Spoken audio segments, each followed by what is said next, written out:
بولے. تو جب ہم نے کہا کہ جی یہ تو ایکٹ کے ایشوز ہیں, تو چیئرمین صاحب نے کہا کہ جی پھر ایکٹ کو چینج کریں.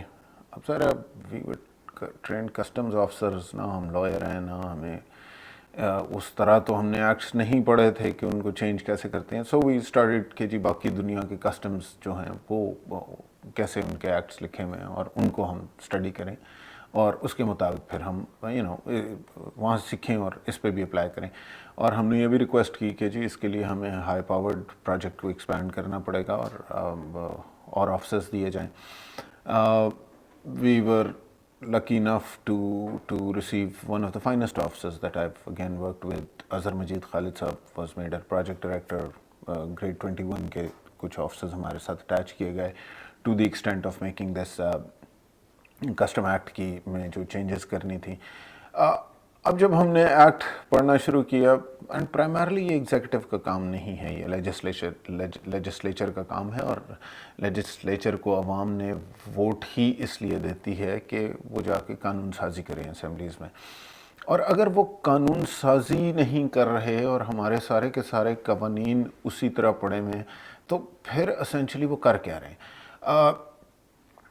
اب اس میں جو ہم نے آبزرو کیا ہے وہ یہ ہے کہ جی simple everybody is doing work that belongs to somebody else.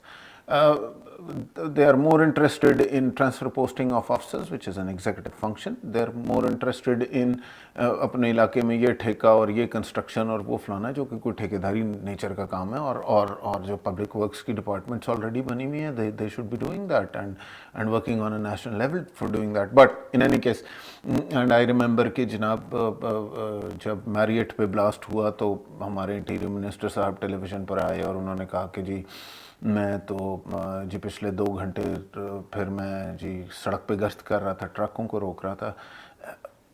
That is N S H O کا کام ہے, اور اگر ایس ایچ او کا کام آپ نے کرنا ہے تو پھر لیجسلیٹو کا کام کون کرے گا, تو کیا وہ ایس ایچ او کو دے دیں؟ I don't know, it's a huge debate, but the fact is کہ جی لیجسلیشن جس نے کرنی ہے وہ نہیں کرتا, جس نے ایگزیکٹو کرنی ہے وہ کوئی اور کرتا ہے.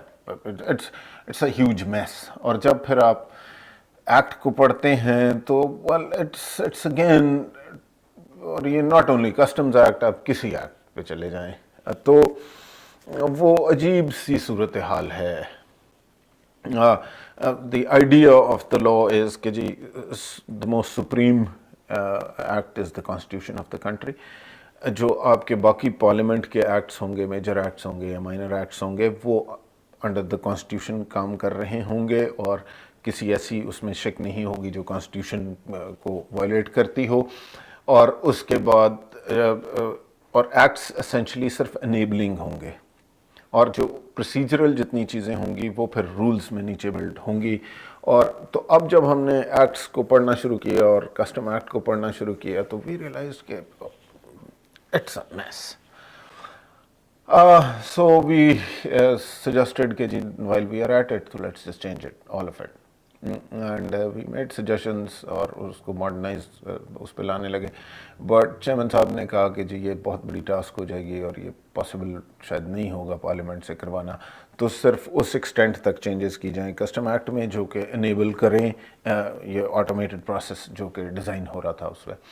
So those changes were made, and پھر ہمیں ایکسپیرئنس ہوا کہ جی پارلیمنٹ میں کیسے وہ اپروو ہوتی ہیں اور سینٹ میں کیسے ہوتی ہیں.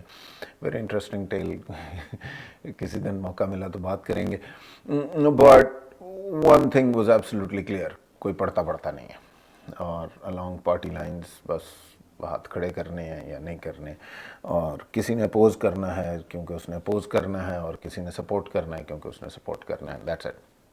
خیر, کسٹم ایکٹ واز چینجڈ. اس کے بعد hundreds of laws beneath that, rules were changed, and یہ نیا پروسیس ڈیزائن کیا گیا. ظاہر ہے پھر اس کے سارے ایک کمپیوٹر اسکرین ڈیزائن کرنا تھا کہ جو امپورٹر ایکسپورٹر ہوگا وہ کیسے لاگ ان کرے گا, اس کو کیا نظر آئے گا, پھر جو ڈپارٹمنٹ کو کیا نظر آئے گا, پھر شپنگ لائنز کیا نظر آئے گا, ان کے مینیوز کیا ہوں گے, بینکس کو کیا نظر آ رہا ہوگا. سو about 7,000 pages of the system design we had to make. And یہ ورلڈ بینک کا پروجیکٹ تھا, اور ورلڈ بینک کا کوئی بھی پروجیکٹ جو ہوتا ہے وہ وداؤٹ ٹینڈر نہیں ہو سکتا. It has to be an open bidding and competition سے ہوگا. سو ایک ریکویسٹ فار پروپوزل فلوٹ کی گئی جس میں 53 انٹرنیشنل کمپنیز نے بڈ کیا. پرال نے اس میں پارٹیسپیٹ نہیں کیا, بڈ ہی نہیں کیا, اور پرال پہ پھر تھوڑا سا میں آپ کو مزید گزارش کرتا ہوں. اس میں سے 3 کمپنیز شارٹ لسٹ ہوئیں, اور جو ورلڈ بینک کا پروسیس ہوتا ہے وہ اس طرح ہوتا ہے کہ ٹیکنیکل بڈس پہلے کھلتی ہیں, ٹیکنیکلی ایویلیویٹ ہوتا ہے, اور جو ٹاپ 3 ٹیکنیکلی ساؤنڈ ہوتے ہیں, صحیح سلوشن دے رہے ہوتے ہیں آپ کے کلوزسٹ جو آپ چاہ رہے ہیں, تو اس کے بعد پھر ان کی فائنینشیل بڈس کھلتی ہیں, اور combination of both technical and financial کے بیسس پہ جس کا سب سے بہترین پروپوزل ہوتا ہے اس کو دے دیا جاتا ہے. جس کمپنی کا سب سے اچھا ٹیکنیکل پروپوزل تھا وہ پبلک ویئر ہاؤسنگ کمپنی تھی کویت کی, جو بعد میں جس کا نام اجلٹی ہوا. اور جب فائنینشیل بڈس کھلیں ان 3 کمپنیز کی جو کہ ٹاپ پروپوزلس تھے جن کے ٹیکنیکلی, تو پی ڈبلیو سی کے جو پیسے تھے وہ بھی سب سے کم تھے. انہوں نے کوئی $2 لاکھ مانگے تھے پروجیکٹ کے لیے. جو نمبر 2 تھا اس نے $1 ملین مانگے ہوئے تھے, اور جو نمبر 3 تھا اس نے کوئی $1.5 ملین مانگا ہوا تھا. سو یہ اکنامکلی بھی سب سے اچھے تھے, and the project was given, اور وہ سافٹ ویئر ڈیولپ ہونا شروع ہو گیا. ظاہر ہے سافٹ ویئر کوڈ تو ہم خود نہیں لکھ نہیں تھے سکتے, بٹ کسٹمز کے جو اپروو ڈیزائن تھا اس پہ کوڈ لکھنا شروع ہوا. شوکت عزیز صاحب اس وقت تک پرائم منسٹر آف پاکستان بن چکے تھے. اس میں ہم نے جب یہ پروسیس کسٹمز ایڈمنسٹریٹو ریفارمز کا شروع کیا تو ظاہر ہے اس میں صرف جو ہمارا سسٹم تھا جو کہ پیورلی ٹیکس کلیکٹر اور ٹیکس پیئر کو سپریٹ کرتا تھا اور ٹرانسپیرنٹ تھا, اور وہ سارے ایسپیکٹس اس میں کیٹر فار کیے گئے تھے. تھوڑی سی جو میں نے کہا تھا میں پرال کی گزارش کر دوں. پرال سینٹرل بورڈ آف ریونیو کی پرائیویٹ کمپنی, اینڈ جو شاہد حسین کمیٹی رپورٹ تھی اس نے آلریڈی یہ بات کہی تھی کہ جی یہ سیدھا سیدھا کانفلکٹ آف انٹرسٹ ہے, کیونکہ حکومت کا کوئی بھی پیسہ یا کوئی بھی کانٹریکٹ جو کہ $1 لاکھ سے اوپر ہو وہ ویسے بھی آپ وداؤٹ اوپن کمپٹیشن یا اخباروں میں اشتہار دیے بغیر, ٹینڈرز انوائٹ کیے بغیر کسی کو دے نہیں سکتے. اور سی بی آر کے کیس میں کروڑہ کے پروجیکٹس جو ہیں وہ وداؤٹ انوائٹنگ اے ٹینڈر, چونکہ پرال ان کی اپنی کمپنی ہے اس کو دے دیے جاتے ہیں, اور وہ چونکہ اب پرائیویٹ سیکٹر ہے تو اس پہ پھر سرکار کے قوانین نہیں لگتے. سو وہ ایک عجیب سا گرے سا ایریا بنا ہوا ہے. وہ ایک طرف تو سرکاری ادارے کے طور پہ کام کر رہے ہوتے ہیں, اور جب پرچیزنگ اور ہر چیز ہونی ہوتی ہے تو تب وہ پرائیویٹ ادارے کے طور پہ کام کر. بہرحال شوکت عزیز صاحب نے 23 مارچ 2005 پہ کو پروجیکٹ اناگریٹ کر دیا. Everything was ready, and with in 3 months Pakistan customs کا ڈویل ٹائم 12 دن سے گر کے 4 گھنٹے پہ آ گیا. This was not just a computer software, اس کے پیچھے people had to be retrained on softwares. There were training courses for importers, exporters, custom walas, shipping lines, everybody. ایک پورا فزیکل کنسٹرکشن اس طرح اور اسٹرکچرز اس طرح, اینڈ سسٹم جو تھا وہ اگر ایک امپورٹر ایکسپورٹر ہے اس پہ کوئی اس کو مشین کو ڈیفیکٹس نظر آتے ہیں, جیسے میں نے پہلے گزارش کی کہ the system had a risk management engine in it. So اگر وہ اس میں اس کی ویلیو پہ کوئی شک پڑتا ہے, اس کے ویٹس ٹھیک نہیں ہیں, اس کی کوئی چیز ہے, تو وہ اٹھا کے کسٹم والے کو پھینکتی تھی مشین, اور کسٹم والا جو ہے اور وہ اس طرح ہوتا تھا لیسٹ لوڈ جس کے پاس ہے. So it was completely unpredictable کہ کون سا آفسر کس کیس پہ کام کرے گا, and why should it be predictable. لیکن جس کسٹم آفسر کو وہ کام دیا جاتا تھا اس کے اوپر سے امپورٹر ایکسپورٹر کا نام ہٹا دیا جاتا تھا, کیونکہ آپ نے قانون کے مطابق کام کرنا ہے, پریویس ڈیٹا کے مطابق کام کرنا ہے. یہ عبدالغفور کی کنسائنمنٹ ہے یا جمال خان کی کنسائنمنٹ ہے ایز اے مٹیریل. سو وہ سسٹم تو بڑے چھوٹے میں تمیز نہیں کرتا تھا, اور ٹیکس پیئر اور ٹیکس کلیکٹر کو اکٹھے نہیں ہونے دیتا تھا. جہاں پہ یہ لوگ بیٹھتے تھے وہاں پہ جیمرز لگے ہوئے تھے, سو سیل فون پہ بھی ایک دوسرے سے رابطے نہیں ہو سکتے تھے, and the system was very very successful, it was very efficient. And میں نے گزارش کی کہ جی 12 دن سے 4 گھنٹے پہ ڈویل ٹائم آ گیا فوراً, and everybody was happy. I remember business کو بہت فائدہ تھا. لوگ 24/7 کام کر رہے تھے, اپنے گھروں کی کمفرٹ سے کام کر رہے تھے, ان کو کسی دفتر نہیں جانا ہوتا تھا, ڈاکیومنٹس کے دتھے لا کے نہیں, جعلی ڈاکیومنٹس پیش نہیں ہو سکتی تھیں کیونکہ information straight from source capture ہو رہا تھا. آئی ریممبر کہ ہمارے آفس آ کے فلپس والوں نے بتایا کہ جی اس پہلے 1 سال میں انہوں نے 4 ارب روپے کا ان کو فائدہ ہوا. وہ اس لیے کیونکہ جو ان کی انوینٹری پہلے 15 دن 20 دن کی انوینٹری وہ رکھتے تھے, وہ اب صرف 1 دن کی رکھتے تھے, کیونکہ انہیں پتا تھا کہ جو ان کا سامان 4 گھنٹے 5 گھنٹے میں آن دی ایوریج کلیئر ہو جاتا. اینڈ ایکچولی تو میجورٹی جو کمپنیز ہیں وہ, اگر آج جو ایک جہاز آیا اور جو کل ایک جہاز آیا ہے, آج کے جہاز میں 80% کارگو وہی ہے جو کل کے جہاز میں تھا. مطلب وہی لیور بردرز کی چائے ہوگی, وہی فلانے کے فلپس کے الیکٹرانکس ہوگی, اور اس کو اب جو مرضی کر لینا, وہ قیمت غلط ڈکلیئر کرتے ہیں نا کچھ, اور duties and taxes online calculate ہو رہے ہیں, وہ پیمنٹس کر رہے ہیں اور آگے چل رہی زندگی. سسٹم تو بڑا سکسیسفل ہو گیا, لوگ بہت خوش تھے, ٹریڈ بہت خوش تھا, لیکن 2-4 قسم کے لوگ ہمارے سخت اینٹی تھے. ایک ڈپارٹمنٹ, کیونکہ ظاہر ہے ہم ایک ایسے ماحول میں رہنے والے لوگ ہیں کہ جب تک ہمارے دفتر میں آ کے 10 لوگ ہمیں سلام نہ کریں اور نیلی بتی اور گرین نمبر پلیٹ نہ چل رہی ہو, تو ہمیں تو اسی لیے تو آئے تھے گورنمنٹ سروس میں. نو اب تو آپ کو کوئی سلام کرنے والا آتا نہیں ہے, بیکاز اس کا تو کام آن لائن ہو جاتا ہے, کنوینئنٹلی ہو جاتا ہے, اور ہر دفتر پہ آ کے جو سرکار کے جو ماتھا ٹیکنا پڑتا ہے کسی کو, اور جو اس کی کاسٹ ہوتی ہے وہ بھی ختم ہو گئی.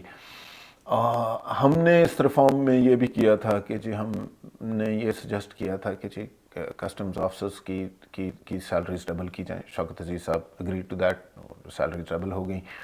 وی ہیڈ سجیسٹڈ کہ یہ جو سرکاری گاڑیوں کا سسٹم ہے, اس کو آپ جی پی نمبر پلیٹس اور پولیس نمبر پلیٹس سے بند کریں, بیکاز اس سے ہوتا یہ ہے کہ ایک تو سڑک پہ انتہائی بدتمیزی میکسیمم یہ گاڑیاں کر رہی ہوتی ہیں.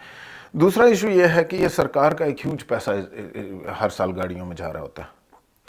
پھر چونکہ یہ کسی کی گاڑی نہیں ہوتی, سرکار کی گاڑی ہوتی ہے, تو وہ کیا شعر ہے کہ جی مال مفت دل بے رحم ٹائپ کی صورتحال ہوتی ہے. اور یہ چونکہ کسی کی پرسنل نہیں ہوتی, تو وہ میکسیمم گاڑیاں یا منسٹر صاحب کے گھر میں کھڑی ہوتی ہیں, یا جو بڑے افسران ہوتے ہیں اور جہاں پہ چاہیے وہاں نہیں ہوتی. تو وی ہیڈ سجیسٹڈ کہ جی آپ رینک کے مطابق لوگوں کو, جن کو گاڑیوں کی انٹائٹلمنٹ ہے, ان کو ان کی سی سی کے مطابق لاک کر دیں, اور یہ گورنمنٹ نمبر پلیٹس کا سلسلہ ہی ختم کریں. مطلب کینیڈا میں آپ کو پولیس کی گاڑی پہ بھی کوئی جی پی نمبر نہیں نظر آئے گا, ایک سمپل نمبر لگا ہوا ہوگا.